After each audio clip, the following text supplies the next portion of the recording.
Hi மக்களே, அனைவருக்கும் வணக்கம். இன்று நமது இந்திய இராணுவத்தில் ஒரு சோகமான ஒரு துயரச் சம்பவம் நடந்திருக்கு.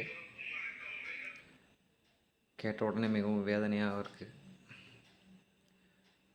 நமது இராணுவ வீரர்கள் சென்ற ஒரு வாகனம், ரோந்து பணியில் இருந்த ஒரு வாகனம் அதோட கட்டுப்பாட்டை இழந்து ஒரு 200 அடி பள்ளத்தாக்கில் வண்டி கவிழ்ந்து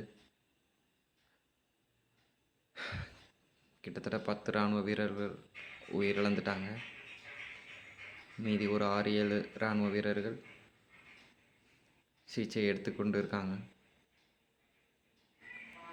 மிகவும் கோர சம்பவம் இந்நாளில் நடந்திருக்கு.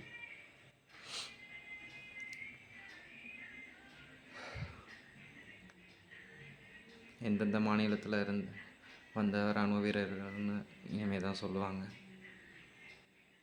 அவங்களுக்காக எல்லா மக்களும் ப்ரேயர் பண்ணிக்கோங்க. ஜெய்ஹிந்த்.